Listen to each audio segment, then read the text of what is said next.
We are here to bring a new type of news show. New insights, new styles, and new topics every day. We're New Generation. Bring news just for you. It's Wednesday, November 27th here in Seoul. I'm Song Yujin, and you're watching News Generation. Today, we're joined by Park Ki-eun. Thank you for having me, and happy first snow day here in Happy Korea. first snow day here in Korea. And Julie and Kim. Happy first day of winter. Happy first day of winter. Now, both are here to speak on behalf of those in their 20s and 30s. So we're going to start with our keyword news of the day. Today's keyword matches our weather today, which is 붕어빵, the popular fish-shaped bread. It's that time of the year again when people start hunting for their favorite winter snacks like 붕어빵. One domestic lifestyle platform, 당근, has been creating a winter snack map every year since 2020, helping users locate stalls selling treats like 붕어빵, fish cake skewers, 호떡 pancakes, and grilled sweet potatoes in their neighborhood. Now this year, they've launched a map dedicated exclusively to 붕어빵. According to the platform, most of the spots previously listed on their winter snack map were 붕어빵 sellers, and searches for 붕어빵 on their app significantly outweighed other snacks, so they decided to focus solely on this beloved treat. So, Julian, do you also enjoy 붕어빵, and are there any other winter snacks that you like to enjoy during this time of the year? Yeah, I love 붕어빵, but I didn't know there was actually a custom custard? Yeah, custard cream version. So I'm excited to try it this winter. But other than that, I love 호떡, I love like the olding, the fish cake skewers. But any excuse to eat these snacks, I love them.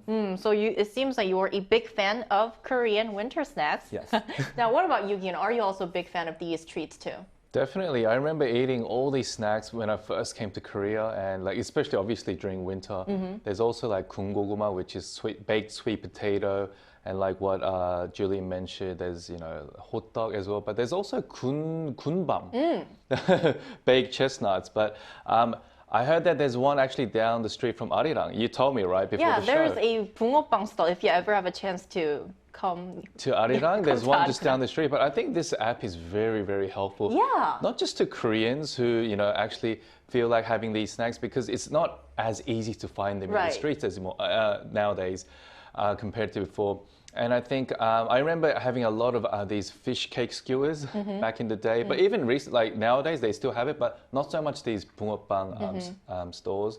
But I think with these apps, maybe if they make it into an English version, that could be very helpful for foreigners who actually want to taste these classic, traditional, old school winter snacks. So, hey, maybe this could be a good suggestion for 당근 to come up with an English come up version. with a multilingual service. And I think we talked about winter snacks last year on NewsGen, but as Q mentioned, we're seeing a growing popularity of Korean winter snacks among internationals. So for those who are interested, users of the app can contribute by adding, editing, or deleting 붕어빵 sellers, as well as sharing details like operating hours, prices, and personal reviews. And this 붕어빵 map will be available on the platform until late March or early April next year. And that was our keyword news for this Wednesday. So we're now going to move on to our main discussion of the day. Today we're going to explore the latest trends in Korean culture. Take a look at the screen to find out more. Previously on News Gen, we explored how young people in Korea are joining running crews and property viewing crews. Why do you think these group activities are becoming so popular among the younger generation? Right, so we talked about this on NewsGen several weeks ago, but running crews have been around for a while. It's still trending, and we're seeing an increasing number of them. But something new called property viewing crews are booming here in Korea as well. So why do you think there's a growing interest and demand for this new type of group or crew?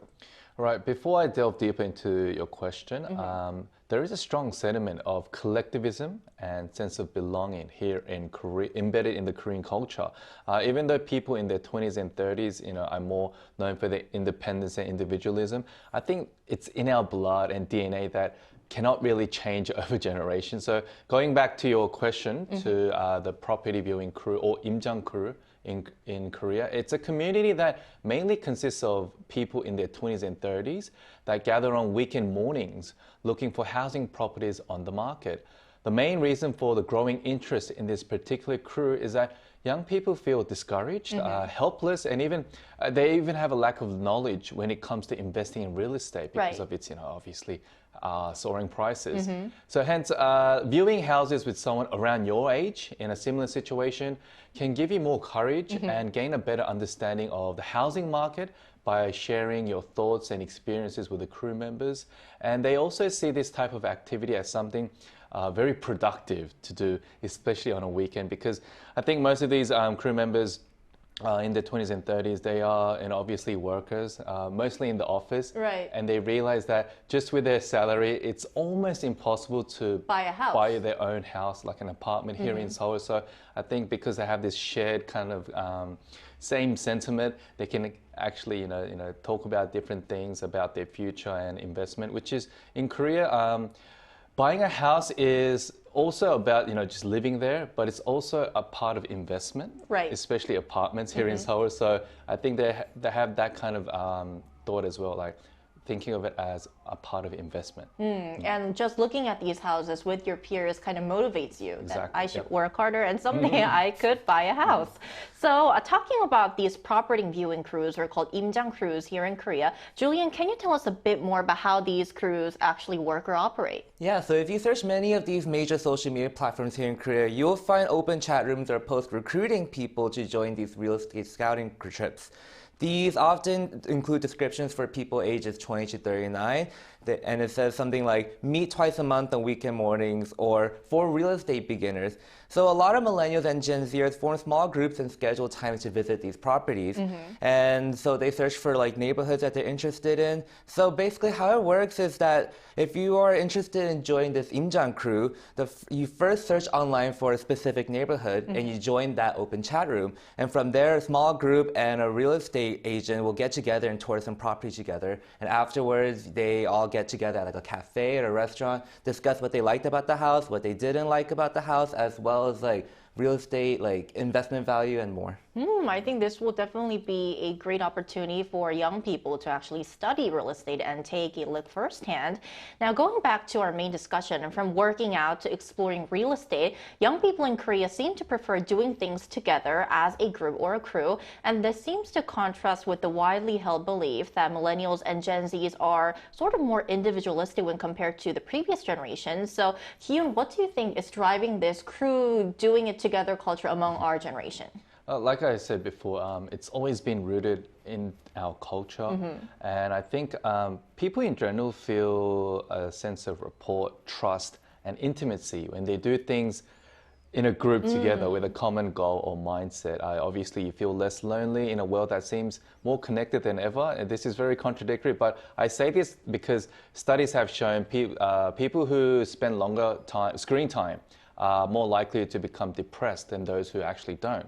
And sadly, we live in a world where we're always, stuck to our smartphones, laptops, or TV screen, and it's something that we cannot avoid in today's society. Anyway, so long before the running crew came into light, small study groups were a very common thing here in Korea. It started with English, studying English in small groups in cafes. They will post recruits on social media saying, hey, if you want to study together, come join us. There'll be one, like a foreign teacher who's willing to teach you English. And they would also gather together to prepare for an English exam, like TOEIC, which is a very, very common English exam taken here in Korea among Koreans. So obviously being in a space with people with the same, passion, aspiration, and dream, the environment kind of creates a sense of encouragement, hope for all those people. So as much as the millennials, like you said, and Gen Zs, they like to live in a more individualistic lifestyle, I think these traits kind of draw them back to these kind of crew cultures, becoming a real driving force them to kind of live a better, more active life. And what's that term called? 갓생, living a life like a god, Right, and I think this is also because during COVID-19, these young people, they really didn't have a chance to make in-person contacts. They didn't have a chance to meet other people offline. So this could be one of the reasons why we're seeing more young people gather together and doing things as a group. And Julian, are there any other reasons that you'd like to add? Yeah, so I feel like there's always going to be people that enjoy doing their hobbies alone. I personally enjoy working out alone. But that being said, someone like me also sees the value of being part of a community to share hobbies or activities with. So a lot of MZers, not just in Korea, but all across the world, they crave social connection that just isn't virtual. So many people have found that joining a social club to be the easiest way to connect with people. And even in an age where individualism is on the rise, human nature drive us to seek genuine social connections. And so social clubs provide a place for people, even those who enjoy solitude, to meet more like-minded people. And I think anyone would enjoy being in part of some kind of crew, and crew culture has served as a great way to meet others. And you kind of mentioned this in your answer, but I also want to ask you, are we seeing a similar trend in overseas, for example, in the United States where you've lived for a long time? And this crew culture has drawn quite a lot of attention here in Korea, as we're seeing running crews running around the Hangang River parks a lot these days. So I want to ask you, what are your thoughts on this culture as well? Yeah, so there are similar trends in the US. So like you mentioned, after COVID-19 restrictions were eased, many people were eager to get out of the house and just socialize with people in person. And I have found that in urban cities like LA and New York City, running clubs have been increasing in popularity. Now, many people don't feel safe running alone, so running clubs allow them to meet together with people and to feel safer running in their own neighborhoods. It's also a great way for many to build camaraderie with people in the same city too. And there even is a joke that people use running clubs as an alternative to dating apps too. But yeah, so I am not surprised that social clubs are becoming popular amongst young people in Korea too. The pandemic showed us how loneliness can affect everyone, especially those who don't really, I guess, have a sense of community. But what did surprise me though is the 임장 crew, or like the real estate scouting crew in Korea.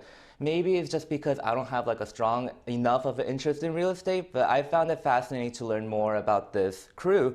And I think it's exciting to see people like trying to build a community with like, if they're interested in real estate. And I think it's important to celebrate something like that. Right. So until now, we focused on the good sides of this crew culture, for example, giving young people a sense of encouragement, motivation, helping them build or expand their social circle. But as with any trend, there are always two sides to the story. Some criticisms have been raised about this crew culture. So Ki-yoon, could you first tell us about some concerns or complaints towards this 임장 crew culture? Sure. To begin, real estate agents have raised concerns that these crew members don't actually have immediate intentions of purchasing any kind of houses, but are just coming in regularly, requesting them to show houses that are on sale. Even though it's their part of job to show them around, they don't really end up with any concrete results, like in terms of sales, which really correlates most to their incentive-based salary. So I fully understand that side of the story. And furthermore, owners of the houses that have listed their property for rent or sale actually need to clean up the house to, I guess, appeal more to the, the future or owners. But only to realize that these people are only there for the experience or just to gain a bit more knowledge about the real estate side of things without any intention of buying. So I do understand both sides, but the crew members are saying, hey, they have every right to request to look for these houses. And they're also saying, we could be potential buyers of these houses in the future, not so much now. And for them to kind of complain and say, hey, we don't want you here because you're not going to buy the house anyway, I think it's a little discouraging at the same time. But at the end of the day, you never know. They could grow up, save up more money, and buy that actual house. Buy that actual house, and benefit everyone. But I think it's great to see, like what Julian said, having this kind of communal sense, this common kind of shared interest that really helps them motivate to, I guess, save up more to eventually buy a house to help them live a better life in the future. I see. Then what about running crews, Julian? Yeah, so with running crews, people have found them to be very disruptive due to large size and noise. And I guess with any large group activity, there are cases where they cause trouble to others. Seoul has even banned running crews along popular running routes, like for example, like the Han River Park. And so while running crews promote some like social interaction and fitness, they also disrupt the public spaces that they inhabit. So I think it's important to have conversations about how to balance the enjoyment of these activities and also help other people like enjoying the public spaces to feel safe and comfortable doing so. Right, so remaining respectful towards non-members who are not part of this cruise as well. So until now, we've taken a look at both the benefits and drawbacks of this crew culture, and we also asked our viewers about their opinions on this issue. Benny D97 says, for me, joining a social group like a book club or a music club is a great way to connect with people. You get to find out what others are into, whether it's books, K-pop, or other genres of music. Cappuccino126, social crews are nice when you want to meet people who share your interests, but one downside is that conflicts between group members can sometimes mess up the whole vibe. JKY says there are definitely times when doing things alone can feel a little awkward or limiting, and that's where interest groups really come in handy. Still, it's super important to be mindful about who you meet in these groups and what you do with them. Right, so now to better understand why young people are so drawn to these crews, we're going to invite a millennial who's part of a running club to our talks after a short break.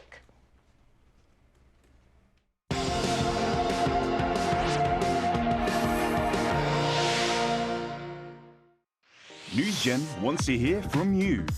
Go to YouTube and search our channel Arirang News. Click Community and leave a comment down below. Make a new type of news with us.